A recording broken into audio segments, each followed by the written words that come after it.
Welcome to গণিত academy. আমার YouTube channel গণিত একাডেমিতে তোমাদের প্রত্যেকে স্বাগত জানাচ্ছি একটা নতুন ভিডিওর মাধ্যমে। আর এই ভিডিওতে আমি নিয়ে চলে এসেছি আমাদের ডব্লিউবিএসএসসির গ্রুপ সি এবং ডি এর ম্যাথ এবং রিজনিংয়ের যে 10টা করে কোশ্চেন করাচ্ছিলাম, 20টা কোশ্চেন। তো তার যে প্র্যাকটিস সেট নাম্বার 6, এখানে আমরা 10টা ম্যাথ এবং 10টা জিআইয়ের কোশ্চেন তোমাদের সামনে প্রোভাইড করবো, তার সলিউশনটা কীভাবে করতে হয় টেকনিকগুলো। তো ভিডিওটা আশা করি তোমাদের খুবই হেল্পফুল হবে। ভিডিওটা ভালো লাগলে লাইক করে দিও, বন্ধুদের মাঝে শেয়ার করো, আর চ্যানেল নতুন হয়ে থাকলে অবশ্যই চ্যানেলটিকে সাবস্ক্রাইব করে নিও। তো আসলে দেখা যাক আজকে ম্যাথের প্রথম কোশ্চেন। দেখো কি বলছে। বলছে ইফ এ এবং বি, বলছে এ আর বি এর আয় যথাক্রমে সি এর 7% এবং 28% হয়, তাহলে বি এর কত শতাংশ হবে এ। বি এর আয়ের কত শতাংশ হবে সেটা বলছে। What percent of B is A. এটা এটা এ হবে। তো দেখো এখানে কি বলছে, এখানে আমরা কি জানি, আমরা হচ্ছে সি এর 7% আর সি এর 28%, তাহলে এর মান হচ্ছে কত, সি এর 7%, অর্থাৎ 7/100 সি, আর বি হচ্ছে কত, 28/100, এটা হচ্ছে সি। তাহলে এটার সমান আমরা কত করতে পারি, 4 দেখো 4 × 7/100 সি, আর এই জিনিসটা মানে কত এ, অর্থাৎ আমরা বলতে পারি 4 এ। তাহলে বি এর কত শতাংশ, তাহলে বি এর কত শতাংশ হচ্ছে 1/4 অফ বি। ঠিক আছে, তাহলে 1/4 মানে আমরা কত জানি, 25%, মানে 100 হয়। তো এর 25% হচ্ছে কি, বি। তাহলে এটার অ্যান্সার হবে বি এর কত শতাংশ, বি এর 25% হচ্ছে এ। তাহলে এটার অ্যান্সার হচ্ছে অপশান বিতে, দেখো 25% আছে, তাহলে অপশান বি হচ্ছে আমাদের এই কোশ্চেনের অ্যান্সার। বুঝতে পারলে? চলে আসছি পরের কোশ্চেনে। দেখো কি বলছে। বলছে the cost price and the selling price, অর্থাৎ কোনো পণ্যের ক্রয় মূল্য আর বিক্রয় মূল্যের অনুপাত, ক্রয় মূল্য আর বিক্রয় মূল্যের অনুপাত দেওয়া আছে 3:7। যদি বিক্রয় মূল্য 700 হয় তাহলে ক্রয় মূল্য কত, খুবই সোজা। দেখো সিপি আর এসপি, এটার অনুপাত দেওয়া আছে 3:7। এখন বলছে এসপিটা আমাদের দেওয়া আছে কত, এসপিটা হচ্ছে 700, তাহলে 7 বরাবর হচ্ছে 700-র সঙ্গে সমান। ঠিক আছে, তাহলে 7-এর কত গুণ, 100 গুণ। তাহলে ক্রয় মূল্য কত, ক্রয় মূল্য হচ্ছে 3 আছে, তাহলে 3-এর 100 গুণ হবে, তাহলে হচ্ছে ক্রয় মূল্য হবে 300 টাকা। অপশান মুখোমুখি হয়ে যাবে, অপশান বি আছে দেখো 300 টাকা, তাহলে অপশান বি হচ্ছে আমাদের এই কোশ্চেনের অ্যান্সার। বুঝতে পারলে? চলে আসছি পরের কোশ্চেনে। দেখো কি বলছে। The LCM of two number is এত, মানে লসাগু দেওয়া আছে দুটো সংখ্যার এত, এবং গসাগু দেওয়া আছে 5। তাহলে সংখ্যা দুটোর যোগফল 100 দেওয়া হলে তাহলে সংখ্যা দুটোর পার্থক্য কত। আমরা যদি ধরে নিই এখানে দুটো সংখ্যা, একটা হচ্ছে এ আর একটা সংখ্যা বি, তাহলে আমরা কি পাচ্ছি, দুটো সংখ্যার যেহেতু গসাগু আর লসাগু দেওয়া আছে, আমরা কি জানি, আমরা জানি যে দুটো সংখ্যার গুণফল সেটা হচ্ছে সংখ্যা দুটোর লসাগু আর গুণ গসাগু হয়। তাহলে সংখ্যা দুটোর গুণফল সেটা হচ্ছে এ বি, লসাগু গুণ গসাগু অর্থাৎ 495 গুণ 5, এটা হবে লসাগু আর গুণ গসাগু। এবার দেখো আর আমাদের কি দেওয়া আছে, এ প্লাস বি, অর্থাৎ সংখ্যা দুটোর যোগফল দেওয়া আছে কত, 100। তাহলে আমাদের এ মাইনাস বি বের করতে হবে। আমাদের সূত্র কি জানি, এ মাইনাস বি সেটা হচ্ছে √, এ প্লাস বি তার স্কোয়ার -4ab হয়। তাহলে √, এ প্লাস বি মানে কত, 100-র স্কোয়ার, অর্থাৎ 1-এর পরে 4টে শূন্য হবে, মাইনাস 4 দিয়ে 4ab, মানে এই জিনিসটাকে যদি আমরা 4 দিয়ে গুণ করি তাহলে এটাকে হচ্ছে 4ab, মানে 4×5 = 20 ইন্টু হচ্ছে এটা।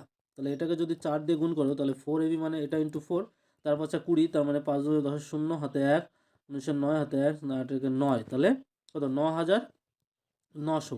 আর 9,900 মানে রুটের ভিতরে কত হচ্ছে, 100, অর্থাৎ রুটের ভিতরে 100 মানে 10, অর্থাৎ এ মাইনাস বি সমান সমান হচ্ছে 10। এ মাইনাস বি মানে কি, সংখ্যা দুটোর বিয়োগফল, মানে পার্থক্য তাদের, তাহলে 10 হবে অ্যান্সার। তাহলে অপশান এতে আছে, তাহলে অপশান এ হচ্ছে আমাদের এই কোশ্চেনের অ্যান্সার। বুঝতে পারলে কীভাবে করলাম? চলে আসছি পরের কোশ্চেনে। দেখো কী বলছে, 4 নম্বর কোশ্চেন। এরকম একটা সিম্পলিফিকেশন বা সরলের অঙ্ক দেওয়া আছে, বলেছে এটার মান সমান কত হবে। এখানে একটা জিনিস লক্ষ্য করো, এই ধরনের অঙ্ক যখন পাবে দেখবে এই যে 1 এবং 4, 7 এবং 4, 7 এবং 10, 10 এবং 13, 13 এবং 16, এদের প্রত্যেকের মাঝে ডিফারেন্স কিন্তু বা পার্থক্য আছে সবসময় 3 আছে। তাহলে যখনই এরকম ওই জিনিসটাকে লিখলে পাই, দেখো কি হচ্ছে, এই জিনিসটাকে লিখলে 1/3 × 1 - 1/4 প্লাস এটা করলে 1/3 × 1/4 - 1/7 প্লাস 1/3 × 1/4 - 1, এই 1/7 - 1/10, এরকম করে চলতে থাকবে। এই দুটো টার্মের ক্ষেত্রেও তাই হবে, অর্থাৎ ফাইনালি 1/3টা কমন যাবে, আর এখানে থাকবে 1 - 1/4 প্লাস 1/4 - 1/7 প্লাস 1/7 - 1/10 প্লাস 1/10 - 1/13 প্লাস 1/13 - 1/16, এরকম আসবে। তাহলে সবগুলো কেটে যাবে, লাস্টে গিয়ে পড়ে থাকবে আমাদের 1 - 1/16, অর্থাৎ 3 × 1 - 1/16। এটা করলে পাবো হচ্ছে 1/3 × 15/16। তাহলে এটা 3 দিয়ে কাটলে 5, অর্থাৎ আমাদের দাঁড়াবে ফাইনাল অ্যান্সার হচ্ছে 5/16। 5/16 অপশান এতে আছে। তাহলে অপশান এ হচ্ছে আমাদের এই কোশ্চেনের আনসার। তাহলে এই ধরনের অঙ্কগুলো কীভাবে করে, প্রথমটা অর্থাৎ 1 যেটা আছে 1, আর লাস্টে 1/16 করে দিলে অ্যান্সার হয়ে যায়। চলে আসছি পরের কোশ্চেনে। দেখো কি বলছে, সুনীল এবং পুনমের বিয়ে হয়েছিল 10 বছর আগে। বিয়ের সময় দুজনেরই গড় বয়স ছিল 25 বছর। আজ সুনীল এবং পুনমের 5 বছরের ছেলে আছে, পরিবারের গড় বয়স কত? এটা গড় বা অ্যাভারেজ থেকে দেওয়া হয়েছে অঙ্কটা। তাহলে দেখো এইখানে ধরো সুনীল এবং পুনমের বর্তমান বয়স আছে। তাহলে 10 বছর আগে ওদের গড় ছিল কত? 25 বছর। যেহেতু দুজন, তাহলে 10 বছর আগে ওদের মোট বয়স ছিল 25 × 2, মানে টোটাল বয়স হচ্ছে 50 বছর ছিল 10 বছর আগে। এখন 10 বছর পরে যদি এই বর্তমানে আসতে যায়, তাহলে দুজনের জন্য 10 বছর আগে বলেছে, তাহলে পুনমের জন্য 10 বছর আর সুনীলের জন্য 10 বছর, তাহলে টোটাল 10 10 20 বছর যোগ হয়ে যাবে, অর্থাৎ 50 আর 20 মিলে টোটাল হবে বয়স 70 বছর। তাহলে এখন ওদের বয়সের যোগফল হচ্ছে 70। আবার এখন বলছে যে ওদের 5 বছরের ছেলে আছে, তাহলে ওদের তিনজনের মোট বয়স কত হবে? 70 + 5 সেটা। আর যেহেতু গড় বের করতে বলেছে, তাহলে যেহেতু তিনজন ব্যক্তি 3 দিয়ে ভাগ করব, তাহলে 75কে আমরা 3 দিয়ে ভাগ করলে কত পাবো? 25 পাবো। তাহলে এখন ওদের গড় বয়স কত? 25 বছর ফ্যামিলির। তাহলে অপশান বি হচ্ছে আমাদের অ্যান্সার। বুঝতে পারলে চলে আসছি পরের কোশ্চেনে। দেখো কি বলছে, পি এবং কিউ এর মাসিক আয়ের অনুপাত 2:3, তাদের মাসিক ব্যয়ের অনুপাত হচ্ছে 5:9। যদি তারা প্রত্যেকে প্রতি মাসে 300 টাকা করে সঞ্চয় করে, তাহলে তাদের নিজ নিজ মাসিক আয় বের করতে বলেছে। এখানে দেখো আমরা পি এবং কিউ এর আয়ের অনুপাত বলেছে 2:3। তাহলে আমরা এটাকে ধরে নিচ্ছি যে পি এর আয় হচ্ছে 2x টাকা আর কিউ এর আয় হচ্ছে 3x টাকা। এবার দেখো প্রত্যেকে 300 টাকা করে সঞ্চয় করছে, এদের ব্যয়ের অনুপাত। তাহলে দেখো এদের ব্যয়ের অনুপাতটা কত হবে? ব্যয়ের অনুপাত বলছে যে যে আয় করেছে যে টাকা, তার তার থেকে যদি সঞ্চয়টা আমি বাদ দিই, অর্থাৎ 300 টাকাটা বাদ দিই, তাহলে আমাদের সেই টাকাটা ব্যয় হয়েছে। তাহলে পি এর ক্ষেত্রে ব্যয় হয়েছে 2x - 300 টাকা, আর কিউ এর ক্ষেত্রে ব্যয় হয়েছে 3x - 300 এত টাকা। এই টাকাটার অনুপাতই বলছে যে 5:9 এর সঙ্গে সমান হবে। তাহলে এবার যদি দুপাশে গুণ করো, দেখো গুণ করলে কত হচ্ছে? 9 দুগুণে 18x - 3 9 2700 সমান 3 5 15x - 3 5 1500। তাহলে এবার দেখো এই 18x - 15x এটা যদি করি, বিয়োগ করলে দাঁড়াবে 3x, আর ওই 2700টা ওই পাশে গেলে টোটাল দাঁড়াবে আমাদের হচ্ছে 1200। তাহলে x = 1200/3 মানে হচ্ছে 400। x পেলাম 400 টাকা। তাহলে আমি পি এর আয় ধরেছিলাম 2x, 2x মানে কত? x যদি 400 হয়, 2x মানে দাঁড়াবে হচ্ছে 800 টাকা। আর কিউ এর আয় হচ্ছে 3x, তাহলে 3x মানে দাঁড়াবে 3 4 1200 টাকা। অর্থাৎ তাদের মাসিক আয় নিজ নিজ হচ্ছে 800 টাকা এবং 1200 টাকা। 800 টাকা এবং 1200 টাকা কোথায় আছে? অপশান এতে আছে 800 টাকা এবং 1200 টাকা। তাহলে অপশান এ হচ্ছে এই কোশ্চেনের অ্যান্সার। এই অঙ্কগুলো কীভাবে করা যায়? এছাড়া এই অঙ্ক করার একটা শর্ট টেকনিক আছে, সেটাও আমি তোমাদের বলেছি, যে সূত্র কীভাবে সে তুমি দেখে নিতে পারবে তোমরা চাইলে। চলে আসছি পরের কোশ্চেনে। দেখো কি বলছে দেখো পি কিউ আর যৌথভাবে একটি ব্যবসা শুরু করেছিল। পি এর দ্বিগুণ মূলধন কিউ এর মূলধনের 3 গুণের সমান, এবং কিউ এর মূলধন বলছে আর এর মূলধনের 4 গুণ। তাহলে এত টাকা বার্ষিক লাভ হলে কিউ এর অংশ নির্ণয় করতে বলেছে। টোটাল আমাদের লাভ হচ্ছে এত টাকা। তাহলে মূলধনের অনুপাতটা সবার আগে আমাদের বের করে নিতে হবে। মূলধনের অনুপাতটা সেই অনুপাতেই লাভ ভাগ হয়। তাহলে মূলধনের অনুপাত এখানে দেখো, আমরা যদি ধরে নিই যে কিউ এর মূলধনের 4 গুণ, কিউ এর মূলধন আর এর মূলধনের 4 গুণ, তাহলে আর এর মূলধন আমরা যদি ধরে নিই যে আর এর মূলধন 1 টাকা বিয়োগ করেছে, কথার কথা বলছে 1 টাকা, তাহলে কিউ এর মূলধন কত হবে? কিউ এর মূলধন হবে 4 টাকা। এবার দেখো পি এর দ্বিগুণ মূলধন, অর্থাৎ 2 গুণ পি এর মূলধন, সেটা পি ধরেছি। কিউ এর মূলধনের 3 গুণ, অর্থাৎ 3 × 4। কিউ এর মূলধন 4 টাকা, তাহলে 3 গুণ, তাহলে 2 দিয়ে এটা কাটলো, তাহলে পি এর মূলধন কত পাবে? পি এর মূলধন পাবে হচ্ছে 6 টাকা। তাহলে আমাদের কি পেলাম? আমরা পেলাম P/Q/R, অর্থাৎ এটা হচ্ছে মূলধনের অনুপাতটা কত? পি এর মূলধন 6, কিউ এর মূলধন 4 আর আর এর মূলধন 1। তাহলে এই অনুপাতে নিশ্চয়ই এটা হচ্ছে মূলধন অনুপাত, আর এই অনুপাতেই তাহলে আমাদের লাভটা ভাগ হবে। তাহলে লাভ হচ্ছে এত টাকা। কত হয়েছে লাভ? 1,48,500 টাকা, এত টাকা। এর ভেতরে কিউ এর অংশ নির্ণয় করতে বলেছে। কিউ এর অংশ কত? 4। দেখো 4 কতর মধ্যে 4? টোটাল 6 4 10 আর 11 ভেতরে 4, তাহলে এত টাকা হচ্ছে কিউ এর অংশ টোটাল। তাহলে 11 দিয়ে এটাকে ভাগ করলে 11 অক্ষে 11, এখানে থাকবে 3 10 38, 3 11 33, 5 5 11 55, দুটো শূন্য, তাহলে এটা থাকছে 4 5 20 শূন্য, হাতে 2, 4 52 আর 2 54, দুটো শূন্য, 54,000 টাকা। তাহলে কিউ এর লাভ, কিউ এর অংশ হচ্ছে 54,000 টাকা, অপশান এতে আছে। তাহলে অপশান এ হচ্ছে আমাদের এই কোশ্চেনের অ্যান্সার। বুঝতে পারলে? চলে আসছি পরের কোশ্চেনে। দেখো কি বলছে, বলছে moving 6/7 of its usual speed, a train is 10 minutes late, find the usual time to cover the journey. একটা ট্রেন তার স্বাভাবিক গতির 6/7 গতিতে চললে 10 মিনিট দেরি হয়, যাত্রাটি সম্পন্ন করার জন্য তার স্বাভাবিক সময়টি নির্ণয় করো। এটা দেখো, এটা কিভাবে করতে পারি, ধরো এরকম একটা ডিস্টেন্স আছে, এই ডিস্টেন্সটা কভার করছে, আমি বুঝিয়ে দিচ্ছি, বেশ বলতে পারি। তাহলে মোট দূরত্বটা আমাদের ডি।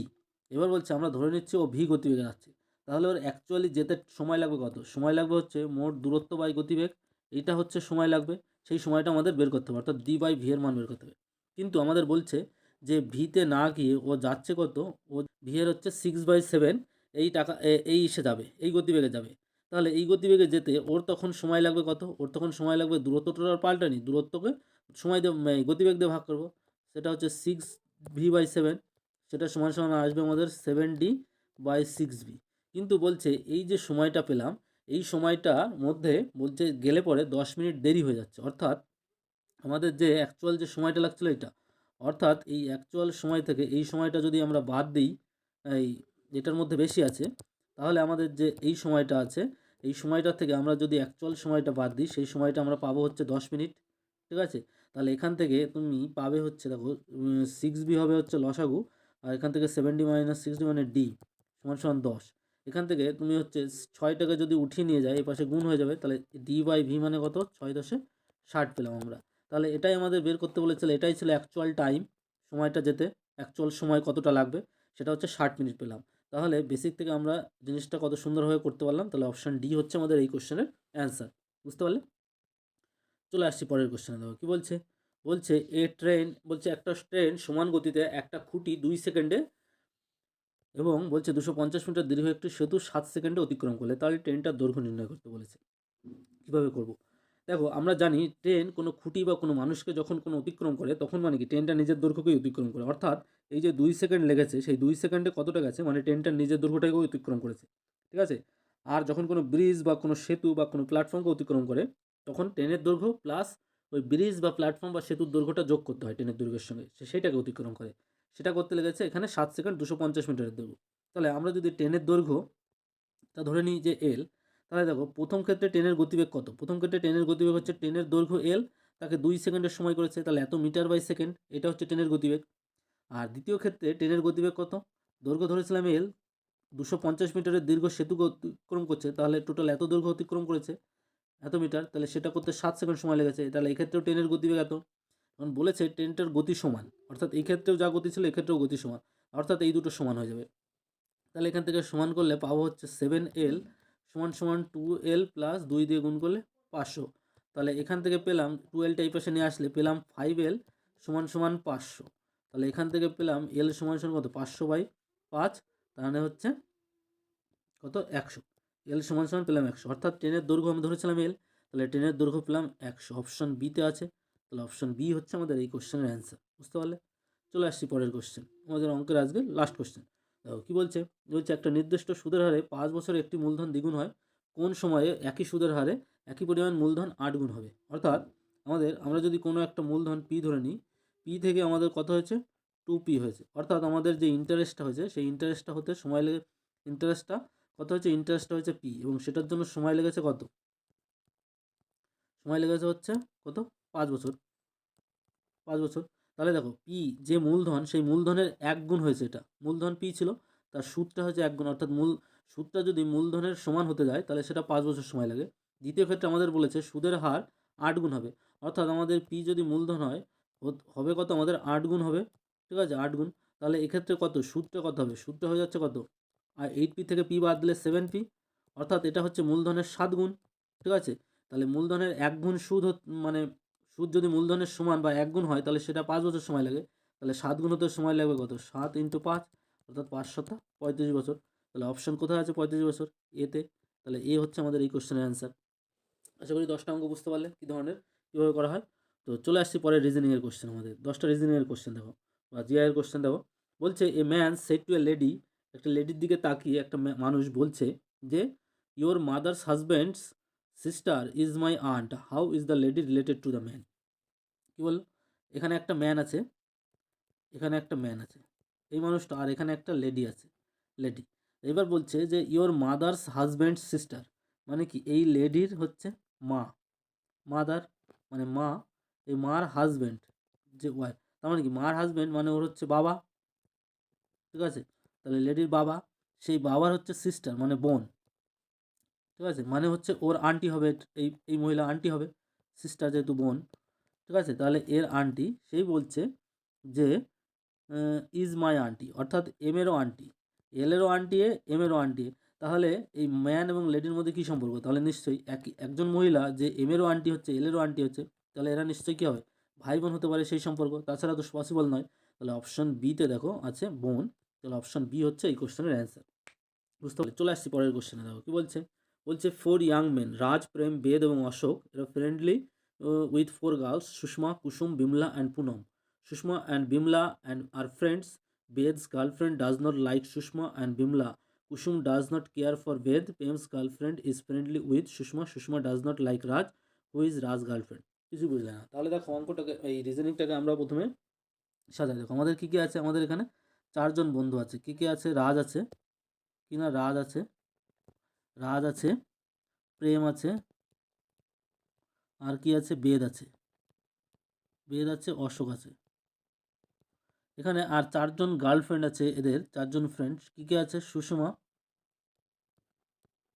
সুষমা আছে, কুসুম আছে, কুসুম আছে, বিমলা আছে, বিমলা আছে, আর পুনম আছে, পুনম আছে। এবার দেখো সুষমা আর বিমলা আর ফ্রেন্ডস, তার মানে কি এদেরকে আমরা একটা গ্রুপে রাখতে পারি, সুষমা আর বিমলাকে। Ved's girlfriend does not like Sushma, তার মানে কি বেদের যে গার্লফ্রেন্ড আছে, এর যে গার্লফ্রেন্ড আছে, যে একজন থাকবে, সেই গার্লফ্রেন্ডটা একে দেখতে পারে না, মানে এ পছন্দ করে না একে, ঠিক আছে। তার মানে এর সঙ্গে শত্রু, তার মানে কি বেদেরও, বেদের গার্লফ্রেন্ড যেহেতু এদেরকে পছন্দ করে না, তাহলে বেদও এদের সঙ্গে সেই হতে পারে, পছন্দ করবে না।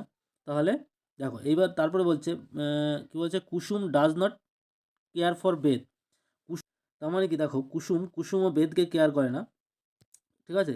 এইবার দেখো তাহলে এখানে আর একটা কি আছে, does not care for Veda. Prem's girlfriend friendly with Sushma, প্রেমের যে গার্লফ্রেন্ড আছে, ঠিক আছে, এর যে গার্লফ্রেন্ড আছে সেই গার্লফ্রেন্ডের সুষমার সঙ্গে ফ্রেন্ডলি সম্পর্ক, তার মানে এদের সঙ্গে ভালো সম্পর্ক, ঠিক আছে।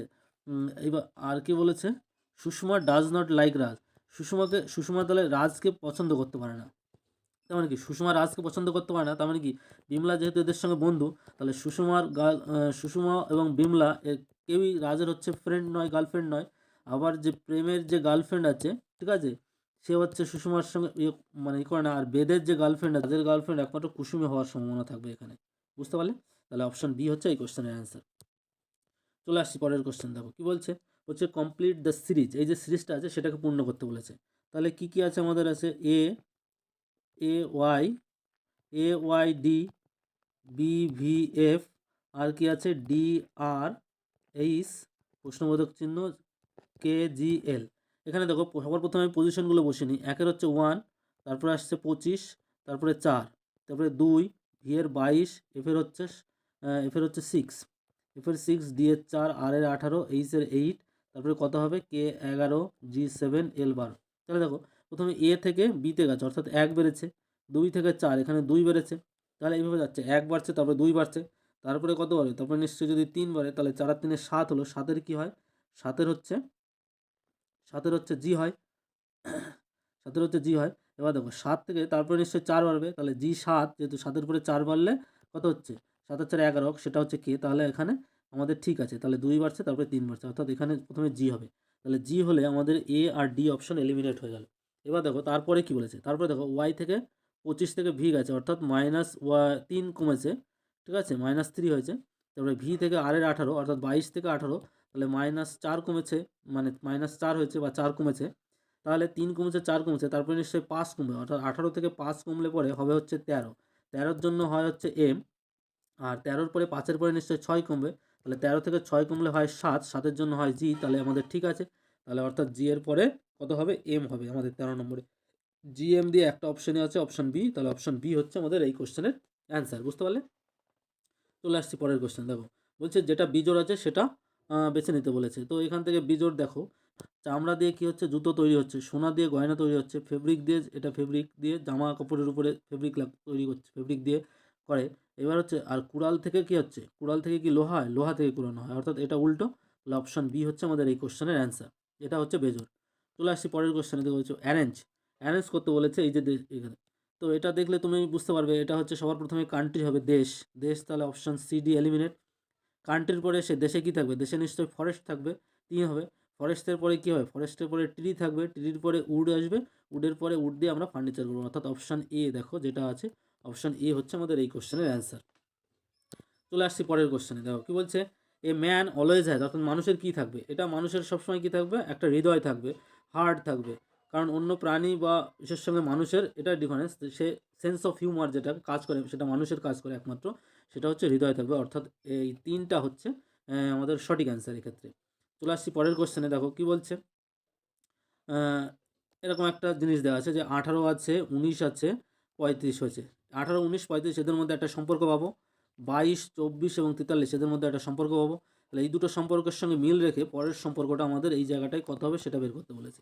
তাহলে দেখো এখানে যদি আমরা লক্ষ্য করি 18 আর 19 যদি যোগ করি সেটা করলে হয় হচ্ছে 37, আর 37 থেকে আমরা যদি 2 বাদ দিই তাহলে হচ্ছে 35।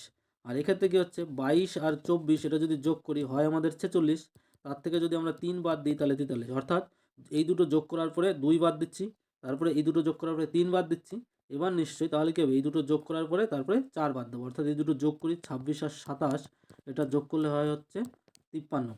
53 থেকে যদি আমরা 4 বাদ দিই সেটা হচ্ছে 49, তাহলে অপশান এ হবে এই কোশ্চেনের অ্যান্সার, এই জায়গাটায় 49 হবে। বুঝতে পারলে? চলে আসছি পরের কোশ্চেনে। দেখো কী বলছে, বলছে নিচের সংখ্যা ক্রমান্বয়ে ঠিক মাঝখানে অবস্থিত সংখ্যাটির বাম দিকের তৃতীয় সংখ্যাটি কোনটা। এখানে দেখো সবথেকে মাঝখানে সবার প্রথমে সংখ্যাগুলো গুনে নেবে, আমি গুনে নিয়েছি এখানে। টোটাল আমাদের যে সংখ্যা আছে সেটা হচ্ছে 27খানা সংখ্যা। তাহলে 27খানা সংখ্যা থাকলে বাম দিকেও 13টা থাকবে, ডান দিকেও 13টা থাকবে এবং মাঝখানে একটা সংখ্যা থাকবে। এখানে মাঝখানের সংখ্যা যেটা আছে সেটা হচ্ছে আমাদের 9 থাকবে, দেখবে। তো 9 যেহেতু মাঝখানে আছে, এবার বলছে যে এই সংখ্যাটার বাম দিকের তৃতীয় নম্বর 3 নম্বর সংখ্যাটা কোনটা। দেখো এই 9 সংখ্যার বাম দিকে 3 নম্বর সংখ্যাটা হবে 6, 8 এবং 4, অর্থাৎ 4 যেটা আছে সেটা হচ্ছে আমাদের বাম দিকের তৃতীয় সংখ্যাটা। তাহলে অপশান বিতে আছে 4, তাহলে অপশান বি হচ্ছে আমাদের এই কোশ্চেনের এক্স্যাক্ট অ্যান্সার বা সঠিক উত্তর। চলে আসছি পরের কোশ্চেনে। দেখো বলছে একটি ক্লাসে একটি ছেলে এক লাইনে দাঁড়িয়ে আছে, ছেলেটি উভয় প্রান্ত থেকে ক্রমান্বয়ে যথাক্রমে 19তম, অর্থাৎ এই দিক থেকে গেলেও 19তম পজিশনে পড়ে, আবার এই দিক থেকে আসলেও এই এ হচ্ছে 19তম পড়ে। তাহলে মোট আমাদের টোটাল কতজন আছে সেটা বের করতে বলেছে। তাহলে দেখো 19 আর 19 যদি যোগ করে দিই তাহলে আমাদের কত হচ্ছে 38, কিন্তু আমাদের এই যে ব্যক্তিটা বয়টা 19 নম্বর পজিশনে আছে, এই 19 একে 2 বার গুণ করেছি, অর্থাৎ আমাদের 1 বাদ দিতে হবে। তাহলে টোটাল হচ্ছে আমাদের 37 জন স্টুডেন্ট এই ক্লাসে আছে। ঠিক আছে, তাহলে অ্যান্সার কোথায় আছে 37, অপশন বি হচ্ছে এই কোশ্চেনের অ্যান্সার। বুঝতে পারলে? ব্যাস, চলে আসছি পরের কোশ্চেন, আমাদের লাস্ট কোশ্চেন আজকে। বলছে কি A B C D E F G কেন্দ্রের দিকে মুখ করে ফেলছে। তাহলে আচ্ছা সবার প্রথমে আমরা এখানে একটা বৃত্ত এঁকে নিলাম, এখানে 7টা পজিশন আমরা দেখাবো, 1 2 3 4 5 6 7, এরকম 7টা ব্যক্তি নিলাম এ বি সি ডি। ই হলো এ এবং ডি এর প্রতিবেশী, তাহলে এইখানে আমরা যদি ই নিই, ই হচ্ছে কি এ এবং ডি এর প্রতিবেশী, এ এবং ডি এর প্রতিবেশী। তাহলে তাহলে এইখানে এ থাকতে পারে অথবা ডি থাকতে পারে, আর এইখানে ডি থাকতে পারে অথবা এ থাকতে পারে, যে কোনোটাই পসিবল, সম্ভব। আমরা জানি না কে কোথায় বসে আছে। এবার দেখো জি হলো এফ এবং সি এর মধ্যে নয়, আচ্ছা এটা ছাড়ো। এফ হলো এ এর ঠিক ডান দিকে, এ এর ঠিক ডান দিকে, এফ হলো এ এর ঠিক ডান দিকে। এটা সরি, এই জায়গাটায় কী হবে, এই জায়গাটায় এ হবে এটা। এবার দেখো এফ বলেছে এ এর ঠিক ডান দিকে, তাহলে এই জায়গাটায় নিশ্চয়ই এইখানে হচ্ছে এ হবে না, এই কারণ এ এর ডান দিকে এ বসেছে, এই জায়গাটায় ডি হবে না, অর্থাৎ এই জায়গাটায় ডি হবে আর এই জায়গাটায় এ হবে, তাহলে এ এর ডান দিকে এফ আছে, এই জায়গাটায় এফ হবে। ঠিক আছে, এবার দেখো জি হলো এফ এবং সি এর মধ্যে নয়, এফ এবং সি এই জায়গাটায় আছে, এফ এবং সি এর মাঝখানে এখানে জি থাকতে পারে না এই জায়গাটায়, তাহলে জি একমাত্র এই জায়গাটায় থাকতে পারে, এটা জি। তাহলে এবার দেখো কটা পজিশন পেলাম, এ পেলাম, ডি পেলাম, সি পেলাম, ই পেলাম, জি পেলাম, এ পেলাম, তাহলে এইখানে থাকতে পারে বি। এবার দেখো তাহলে বি আর এ এটা কি পাশাপাশি বসে আছে, তাহলে এটা হতে পারে। ঠিক আছে, এটাই হবে অ্যান্সার। দেখো সি আর বি পাশাপাশি বসে আছে, তাহলে এটা হবে না। ডি আর ই পাশাপাশি বসে আছে, তাহলে এটাও হবে না। আর জি আর ডি এরা পাশাপাশি বসে আছে, এটাও হবে না। অর্থাৎ অপশান এ যেটা আছে সেটাই হবে আমাদের এই কোশ্চেনের অ্যান্সার। আশা করি বুঝতে পারলে। তো এই ছিল আমাদের টোটাল 10টা কোশ্চেন প্র্যাকটিস সেট। এরপরে আমি প্র্যাকটিস সেট যে 7 নম্বর নিয়ে আসবো সামনের ভিডিওতে। তো ততক্ষণ তোমরা দেখতে থাকো, আশা করি ভিডিওগুলো তোমাদের ভালো লাগবে। তো ভিডিওটা ভালো লাগলে অবশ্যই লাইক করে দিও, বন্ধুদের মাঝে শেয়ার করো, আর চ্যানেল নতুন হলে অবশ্যই চ্যানেলটিকে সাবস্ক্রাইব করে নিও। Thank you.